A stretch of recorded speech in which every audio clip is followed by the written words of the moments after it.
नमस्कार मित्रांनो, आमच्या शेती संस्कृती आणि स्वाभिमान या यूट्यूब चॅनलमध्ये आपलं स्वागत आहे।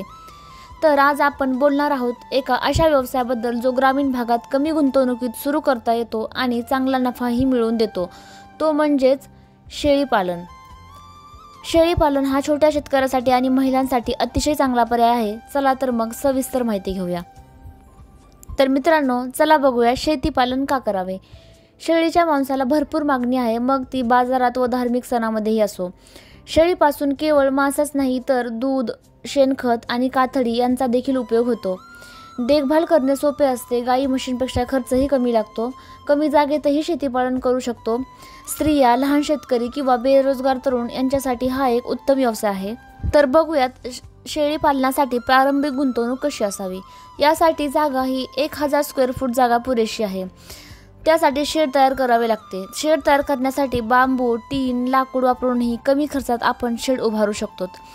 तर बघूया शेळी खरेदी। तर सगळ्यात अगोदर 5 ते 10 शेळ्या म्हणजेच मादी शेळ्या व 1 बोकड अशा प्रकारे विक्री करावी।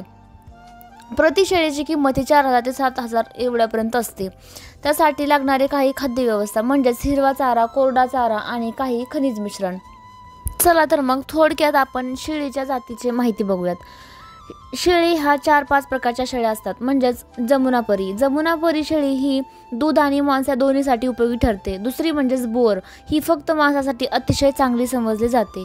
तिसरी म्हणजे ब्लॅक बंगाल, ही लहान पण मजबूत जात व खर्चही याला कमी लागतो।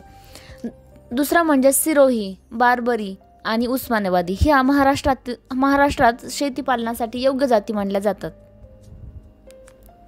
तर चला बघूया शेळीसाठी निवारा आणि देखभाल कसा असावा। शेड उंचीवर, हवादार आणि कोरडी असावी। प्रत्येक शेळीसाठी 10 ते 12 स्क्वेअर फूट जागा द्या। पिल्लांसाठी वेगळी जागा ठेवा। रोज साफसफाई करून रोग टाळा। तर बघूया शेळींसाठी खाद्य व आरोग्य। हिरवा चारा, कोरडा चारा, धान्य व खनिज मिश्रणे, स्वच्छ पाणी कायम उपलब्ध ठेवा। लसीकरण म्हणजेच PPR, FMD, गोटफॉक्स यासाठी वेळच्या वेळी लस द्या। दररोज सकाळी आणि संध्याकाळी खाणे, स्वच्छता आणि थोडीशी मोकळी जागा द्या। तर बघूयात शेळी पालनामधील नफा आणि उत्पन्नाची गणना। शेळीची गर्भधारणेचा कालावधी 5 महिने असतो। एका मादीपासून वर्षाला 6 ते 8 पिल्ले होतात। मटण दर 500 ते 700 प्रति किलो आहे। 10 शेळ्यापासून एका वर्षात किती पिल्ले होतील, विक्री केल्यावर किती नफा होईल हे स्पष्टपणे समजतच आहे। तर बघूया शेळी विक्री व मार्केटिंग कसं असावं। यासाठी स्थानिक बाजारपेठ, बकऱ्यांच्या व्यापाराशी संपर्क असावा किंवा प्रत्यक्ष विक्रीही आपण करू शकतो। सणांमध्येही मागणी जास्त असते व भावही जास्त मिळतो। शेळीच्या शेणाचे सेंद्रिय खत म्हणून विक्री करता येते। भविष्यात ऑनलाईन मार्केटिंग देखील पॉसिबल होऊ शकते।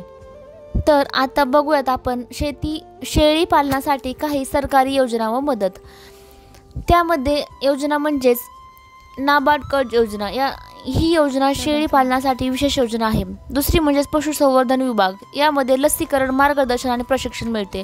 तिसरी म्हणजे महिला बचत गटांसाठी अनुदान, यामध्ये छोट्या गटांसाठी फायदे होतात। शेती महामंडळ व जिल्हा परिषद यांच्याकडूनही आपल्याला चांगल्या प्रकारे माहिती मिळवते। तर मित्रांनो, अशा प्रकारे कमी गुंतवणुकीत सुरू होणारा हा फायदेशीर व्यवसाय आहे। तर मित्रांनो, शेळी पालन या व्यवसायाबद्दलचा आमचा छोटासा प्रयत्न तुम्हाला कसा वाटला हा कमेंटमध्ये नक्की सांगा। आणि व्हिडिओ आवडल्यास लाईक करा, शेअर करा आणि चॅनलला सबस्क्राईब करायला विसरू नका। पुन्हा भेटूया अशाच व्हिडिओसोबत। धन्यवाद।